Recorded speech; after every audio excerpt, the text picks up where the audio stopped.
Good morning. आज का class आपका एक नया टॉपिक आज हम पढ़ेंगे, choice control statement. Choice control statement या चॉइस कंट्रोल फंक्शन कह सकते हैं आप उसको, या चॉइस कंट्रोल कमांड, जो भी फंक्शन एक होता है। जैसे इफ था, उसके साथ एक स्टेटमेंट एल्स यूज हुआ, वैसे ही हम स्विच केस यूज करेंगे। इसको हम चॉइस कंट्रोल स्ट्रक्चर कहते हैं, चॉइस कंट्रोल स्ट्रक्चर। वहाँ क्या था कि आपको एक कंडीशन दी जाती थी, उस कंडीशन को अगर ट्रू हुई तो एक ब्लॉक एग्जीक्यूट होता था, फॉल्स हुई तो दूसरा ब्लॉक एग्जीक्यूट होता था। यहाँ आपको चॉइसेस दी जाएंगी, एक या एक से अधिक चॉइसेस ऑप्शन में रहेंगी, और उन चॉइसेस में से कोई एक आपको एग्जीक्यूट करनी होती है। ये स्विच का फंडा होता है। बहरहाल मैं लिख दे रहा हूँ स्विच के बारे में, स्विच क्या होता है देख लीजिए। स्विच केस स्ट्रक्चर, पहली बात तो ये एक चॉइस कंट्रोल स्ट्रक्चर होता है। Choice control structure that means कि कोई एक से अधिक चॉइसेस आपके सामने आती हैं और कोई एक चॉइस आप एग्जीक्यूट करते हैं। दूसरा, use jump statement that is break. ये जंप स्टेटमेंट के साथ यूज किया जाता है, जिसको आप ब्रेक कहते हैं। यानी आप अगर चॉइस कंट्रोल स्ट्रक्चर यूज कर रहे हैं तो उसके साथ आपको ब्रेक यूज करना होता है। तीसरी चीज,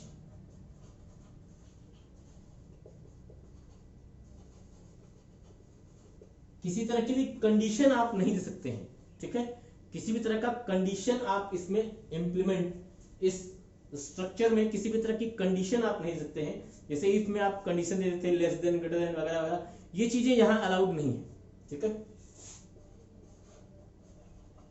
case always use with constant. Case को सिंपली आप कांस्टेंट के साथ ही, यानी नंबर के साथ यूज कर सकते हैं, कंडीशन केस में अलाउड नहीं होती है। और पांचवी, case constant use same data that use by switch variable. यानी स्विच वेरिएबल में जो कांस्टेंट यूज किया जा रहा है, जो आप केस के साथ कांस्टेंट यूज कर रहे हैं, वो आपका स्विच वेरिएबल के डेटा टाइप से मैच होना चाहिए। यानी जिस टाइप का डेटा टाइप आप केस में यूज कर रहे हैं, ठीक वैसा ही डेटा टाइप आप स्विच का भी, यानी स्विच में जो वेरिएबल यूज करेंगे उसका डेटा टाइप भी वही होगा जो आप केस के साथ यूज कर रहे हैं।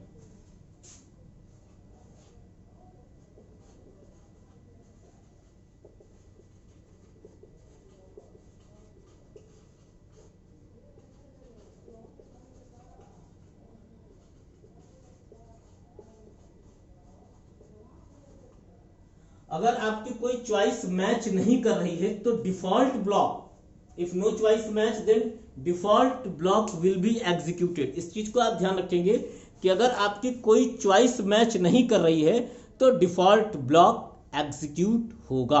अब इसका हम सिंटैक्स देख लेते हैं। तो सिंटैक्स देखते हैं सिंटैक्स के बाद से, लेकिन पहले सिंटैक्स, पहले ये चीजें याद कर लीजिए आप कि स्विच आपका एक चॉइस कंट्रोल स्ट्रक्चर होता है। पहली चीज, ये जंप स्टेटमेंट, जंप लिखा है मैंने, jump JUMP, jump statement break का प्रयोग करता है। इसमें किसी भी तरह की कंडीशन, ध्यान रखिए, किसी भी तरह की कंडीशन, इन एनी सर्कमस्टांसेस आप कोई भी कंडीशन डिफाइन नहीं कर सकते हैं। Case always use with constant, और केस का प्रयोग, केस आप हमेशा कांस्टेंट के साथ यूज करेंगे। केस में आप कोई वेरिएबल या कोई एक्सप्रेशन ऐसा कुछ आप नहीं दे सकते हैं। केस कांस्टेंट, जो केस का कांस्टेंट, यानी केस के साथ आप जो नंबर यूज कर रहे हैं या जो कांस्टेंट यूज कर रहे हैं, जरूरी नहीं कोई नंबर यूज करें, आप कुछ भी यूज कर सकते हैं, कोई भी वैल्यू यूज कर सकते हैं। लिटरल्स, बेसिकली लिटरल्स यूज होंगे केस के साथ। Case constant use same data type ये आपका वही डेटा टाइप यूज करता है जो डेटा टाइप स्विच का वेरिएबल होता है। यानी स्विच के अंदर आप वेरिएबल डिफाइन करेंगे और वो वेरिएबल जिस डेटा टाइप का प्रयोग करेगा उसी डेटा टाइप का वैल्यू आप केस के साथ डिफाइन करेंगे।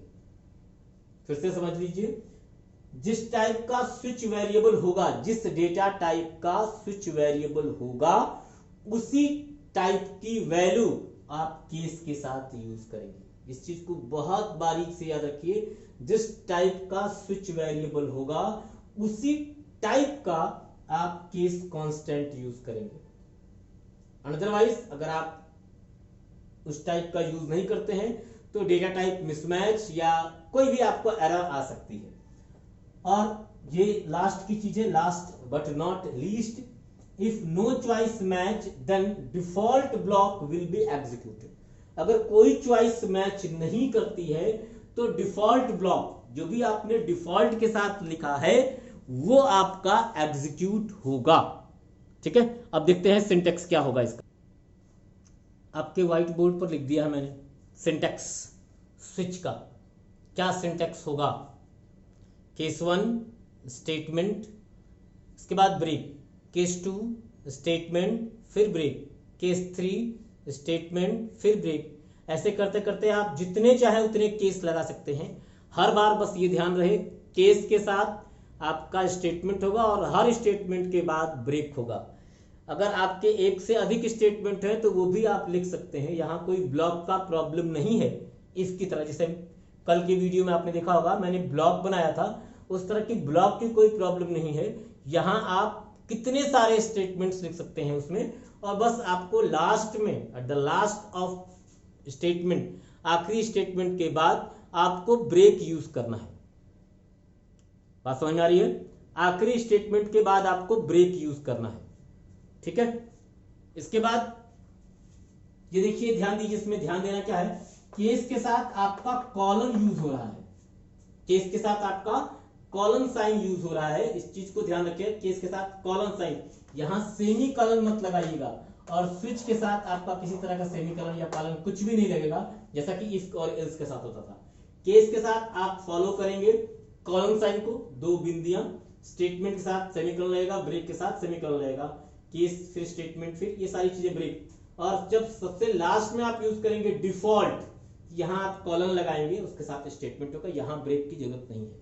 आपको बता दूं मैं, ब्रेक की जरूरत सिर्फ इसलिए पड़ती है ताकि जैसे मान लीजिए आपका पहला केस मैच हुआ, यहां आपने जो वैल्यू एक्सप्रेशन दिया, ध्यान रहे एक्सप्रेशन में भी आपकी कंडीशन नहीं होती है, यहां सिंपल आप वेरिएबल देंगे और उस वेरिएबल की जो भी वैल्यू होगी वो वैल्यू इससे मैच की जाएगी।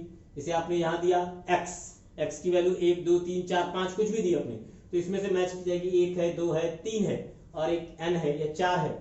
उसके बाद आपका डिफॉल्ट था 5 आपने दिया, तो 5 मैच नहीं करेगा, तो डिफॉल्ट वाले में जो भी लिखा होगा वो एग्जीक्यूट हो जाएगा। लेकिन अगर आपने उसकी वैल्यू 1 दी और आपने यहां ब्रेक नहीं लगाया, तो 1 भी एग्जीक्यूट होगा, 2 भी एग्जीक्यूट होगा, 3 भी एग्जीक्यूट होगा, उसके बाद सारे एग्जीक्यूट होंगे और डिफॉल्ट भी एग्जीक्यूट होगा। ये एक तरह की एरर है। मान लीजिए उसने आपने दिया x और वहां चॉइस दी 3, तो 3 के बाद वाले सारे एग्जीक्यूट हो जाएंगे, उसके पहले तो नहीं होगा, लेकिन जहां वो चॉइस मिलेगी उसके बाद के सारे एग्जीक्यूट हो जाएंगे, यदि आपने ब्रेक नहीं लगाया तो। अगर आपने ब्रेक लगाया तो कोई बात नहीं, जो चॉइस आपकी मैच होगी वो चॉइस एग्जीक्यूट करेगी। और ब्रेक का काम क्या होता है? Terminate the block. ब्रेक क्या करता है? उस ब्लॉक को टर्मिनेट कर देता है, उस ब्लॉक को टर्मिनेट करेगा और सीधा स्ट्रेट बाहर आ जाएगा, सीधा स्ट्रेट बाहर आ जाएगा।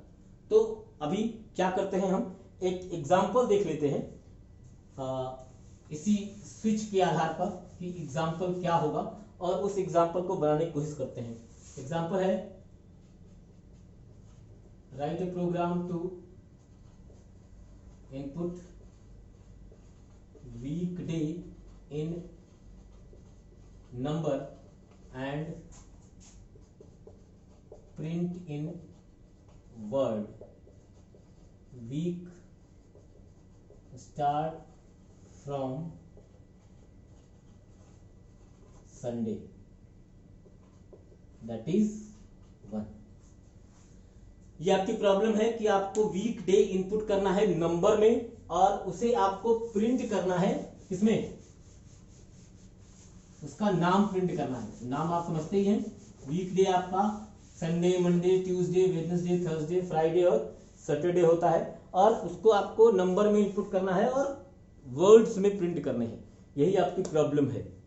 तो ये कैसे होगी, इस चीज को अभी हम बनाते हैं स्विच केस से। प्रॉब्लम है आपकी, आपने किया hash include stdio.h, hash include conio.h, hash include जो अपने, उसके बाद void main, then after int wd, आपने एक वीक डे ले लिया। इसके बाद clr scr स्क्रीन क्लियर कर दिए, printf /n input week day number. ये सब तो आपको क्लियर है कि आपने stdio.h लिया, conio.h लिया, void main लिया, int एक wd वेरिएबल ले लिया, clr स्क्रीन क्लियर किया, इसके बाद वीक डे नंबर आपने ले लिया, फिर इसको आपने इनपुट भी कर लिया, scanf %d $wd, आपका वीक डे इनपुट भी हो गया। इसके बाद स्विच wd, यानी जो वेरिएबल है आपका उसको सीधे आप उसमें रख देंगे। अब इसमें आपको नंबर देना है 1 से लेके 7 तक। 1 मतलब लिखा है संडे, 2 मतलब मंडे, 3 मतलब ट्यूसडे, 4 मतलब वेडनेसडे, 5 मतलब थर्सडे, 6 मतलब फ्राइडे और 7 मतलब सैटरडे। और अगर इसके अलावा कोई नंबर देता है तो आपको रॉन्ग चॉइस के रूप में आप उसको भी डिफाइन कर देंगे। देखिए स्विच किया wd, इसके बाद लिखा केस 1, क्या प्रिंट करना है, संडे। अगर 1 इनपुट करें तो संडे, इसके बाद लगा दीजिए ब्रेक। Case 2,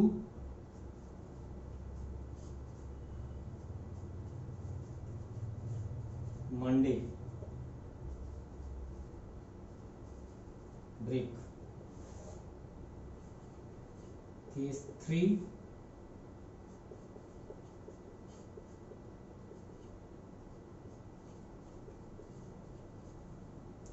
Tuesday. केस 4,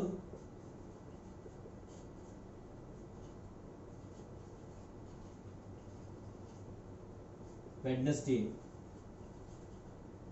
हर बार हर केस के साथ आपको ब्रेक लगाना कंपलसरी है, इस चीज को ध्यान रखिएगा। हर केस के साथ ब्रेक कंपलसरी लगेगा।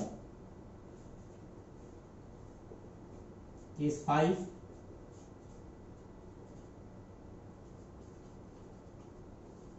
थर्सडे।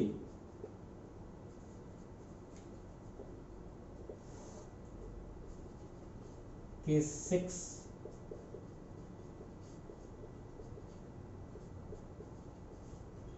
फ्राइडे।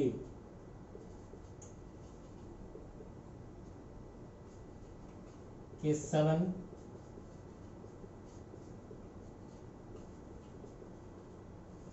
सैटरडे।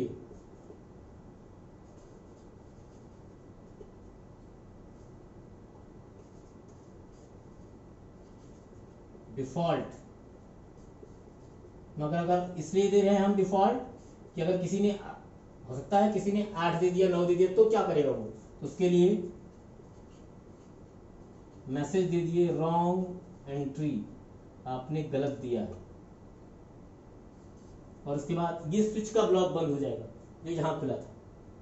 ध्यान दे रहे हैं, यहाँ जो स्विच का ब्लॉक खुला था वो यहाँ बंद हो जाएगा। इसके बाद यहाँ गेट ch लगाएंगे और आपका प्रोग्राम भी फिनिश हो जाएगा।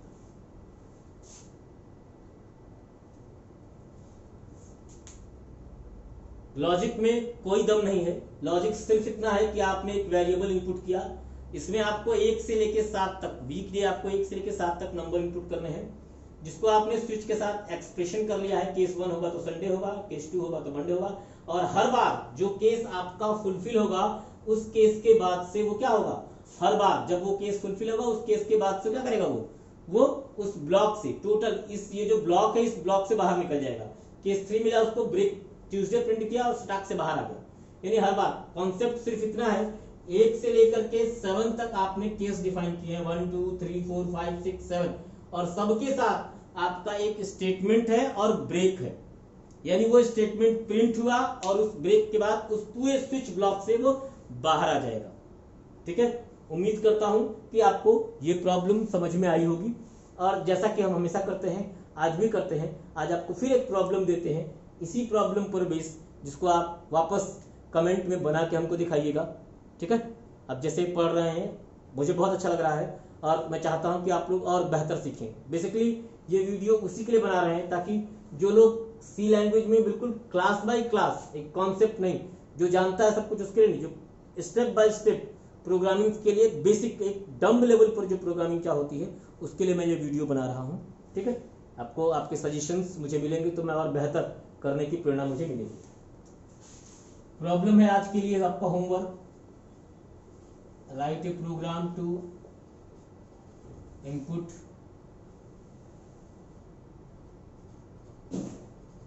Number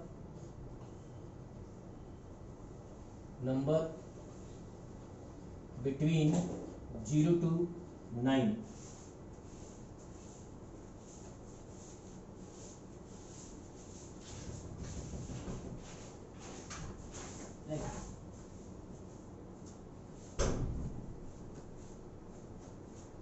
We have to input number between 0 to 9 and print in word। आपको मैंने 1 से 7 बनाया है, आपको बनाना है 0 से लेकर के 9 तक का नंबर, आपको नंबर इनपुट करना है और उसको जैसे आपने दिया 0 तो प्रिंट करे ZERO 0, ऐसे प्रिंट करे। आपको ये प्रॉब्लम बनानी है, इसके आधार पर, इसी के आधार पर, स्विच केस के आधार पर आपको ये जो मैंने दिया है ये बनाना है। ठीक है, और एक और प्रोग्राम इसी के आधार पर आप और बना लीजिएगा, जैसे we have to input month number and print month name। ये पहला और ये दूसरा। आपको पहला 0 से लेकर 9 तक नंबर करना है और उसको वर्ड में प्रिंट करना है, और दूसरा है आपको मंथ का नंबर, यानी 1 2 3 4 5 6 7 जनवरी फरवरी मार्च अप्रैल मई जून जुलाई अगस्त सितंबर अक्टूबर नवंबर और दिसंबर, 1 से लेकर 12 तक के आपको मंथ के नंबर इनपुट करने हैं, 1 2 3 4, और उसका नाम प्रिंट करना है। जनवरी होगा 1 तो जनवरी, 2 तो फरवरी, 3 तो मार्च, ऐसे करके आपको दिसंबर तक सारे नंबर प्रिंट करने हैं। ठीक है, उम्मीद करता हूं आपको आज का भी ये टॉपिक समझ में आया होगा और आप फिर से हमेशा की तरह मुझे सपोर्ट करेंगे और जो मैंने काम दिया उसको आप करेंगे। और फिर से मैं कह रहा हूं आपसे कि आप इसको शेयर कीजिए, इन लोगों तक बताइए जो लोग पढ़ना चाहते हैं सी लैंग्वेज, अधिक से अधिक लोग इसको जाने समझें और हमें और आप सजेशन दीजिए ताकि हम और बेहतर करने की और बेहतर अपने वीडियोस को बना पाएँ। ठीक है, आज के लिए इतना ही, धन्यवाद।